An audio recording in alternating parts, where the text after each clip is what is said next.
Here are the horoscopes for the week of the 12th to the 18th of January 2015. Now we come into this week with some fairly deep energies still in effect. We've come out of the full moon in Cancer, which aligned to Sirius, while there were deep black spots on the Sun, who was aligned to Pluto. So if this week's a little bit quiet, that's probably a good thing, because we've had a lot to digest in the last couple of weeks. And many people have reported feeling very deep, a little bit down sometimes, struggling, because there's been all of that energy, the black spot, Pluto and the Sun, and the full moon in Cancer aligned to Sirius. So a very deep and soulful, but quite difficult to navigate beginning to the year. But this is quite good, because Capricorn's a great time to detox and to hibernate anyway. And as we come towards the Aquarian energy, then we find a new sense of new life returning and a purity. So keep heading towards that purity, keep letting go of anything that needs to be let go of with the Pluto aspect, deconstructing. It's a happy release, just let go, see what comes up, and head towards that state of freshness and purity as we head towards all the Aquarian energy. Now we start the week with Venus and Mercury in Aquarius, and they're both travelling quite close together and towards a Mercury retrograde. So Venus is our heart and our values, and Mercury is the way that we tune in and receive inspiration and process that through the rational mind. Then we can see that it's a time to purify and to find coherence, a clear channel between the heart and the mind, that Aquarian vision. And as Mercury prepares to go retrograde, whatever comes up now, whatever inspiration, whatever ideas, whatever visions, then those are going to be recalibrated through the coming weeks, through the retrograde. So that sense of purity coming in already, and that sense of vision, because Aquarius is the time of year when we start to look forwards. The Sun's been reborn, we're climbing up the mountain of Capricorn. We've still got a little way to go, but we're all in it together, and we need to take control of our vibration to be responsible for what we're transmitting and receiving from the heart centre, those thoughts and those feelings in coherence, creating a clear transmission which brings in that vision for the future and makes it possible. So Aquarius is all a time about humanitarianism and looking forwards, but having done the purification ritual first. So we're right in the middle of that process now, as we head towards a Mercury retrograde while the Sun is in Aquarius as well. So there'll be some recalibration and some vision and some ideas flooding through. The next thing that happens this week is that Mars enters Pisces, and Mars will be making a connection with Neptune, ruler of Pisces.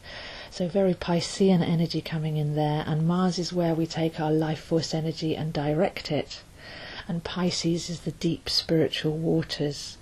So while things are quiet, while things are deep, while things are being recalibrated, this is a wonderful time to go in and find that spiritual warrior, to actually direct that energy inwards and to clear up and to reconnect with the depth of life while everything's sleeping in these winter months in the northern hemisphere.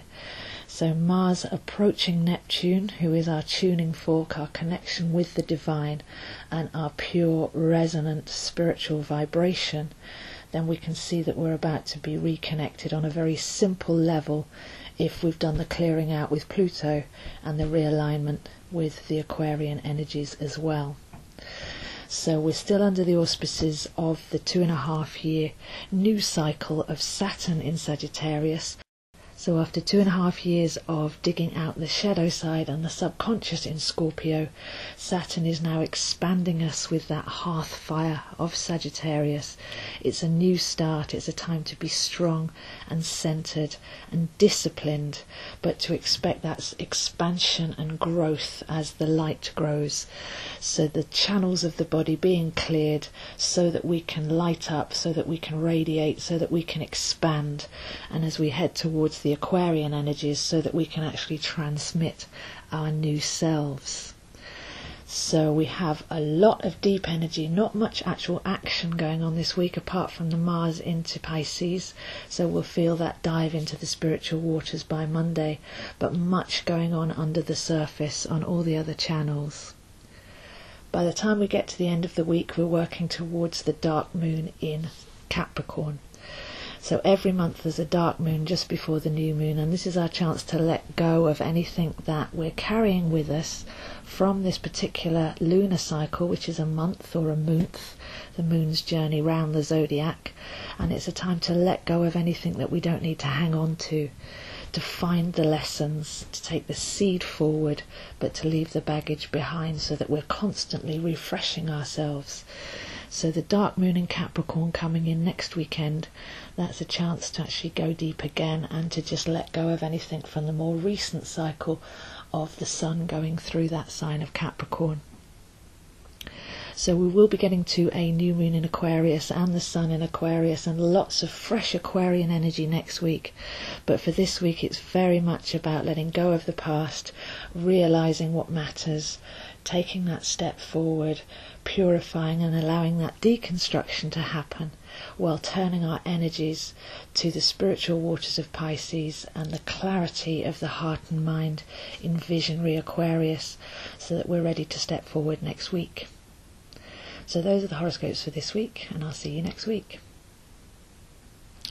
This is a great time of year to have a look at a forecast reading to see where all of these planetary activities are actually happening for you and with you and in your chart. So where does this all fall in your chart? What does it mean for you? What's coming up in the months ahead, and how can you best direct these energies and align them with your own goals? So during the month of Capricorn there's some very strong energy there for that forecast, looking ahead and making a plan, as well as my astrology courses, especially the full astrology course. This is a good time to commit to a long-term plan, to actually be serious and find that centre, especially with Saturn in Sagittarius. This is a great time to learn astrology for yourself, and I've put a year-long course together. You can take up to 3 years to do it. It's very intuitive, and it will help you tune into what this all means and how to work with it for yourself. So if you're interested in a forecast reading or my astrology course or any of the other readings and courses over Skype or in person in London, then please do contact me, zoeheinz7@gmail.com.